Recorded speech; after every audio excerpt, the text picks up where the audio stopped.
Well, I think the most important thing for Tla-amin members at this time is to try and educate themselves as much as possible, even though it's daunting the amount of information to learn about a modern treaty. It's really important, and it's worth taking that extra time, and it's worth making that call to the people who know the answers and those sorts of things. While before you vote, it's best to know as much as you can. Well, in Tsawwassen experience, the biggest concerns that I think were raised coming up to the vote were people were uncertain if they were going to be better off with the treaty or not. And it's challenging because we don't have a crystal ball and perfect answers, but what our treaty team would tell our community was that the treaty is a toolkit that was far better at we had a far better chance at addressing our issues as a community with those tools than we did under the Indian Act.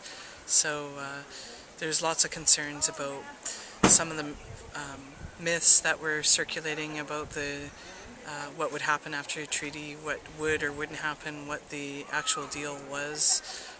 So it took a lot of patience to try and get all that information out and get the accurate information out.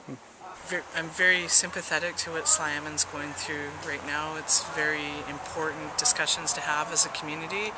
I'm very relieved we're beyond that. It was 5 years ago we were having these discussions as a community, and now that we have our treaty, there's no turning back. We're self-governing, we're advancing our issues, we're improving programs and services, we're building an economy, and we have a strong foundation to be able to do those things. We were hamstrung before.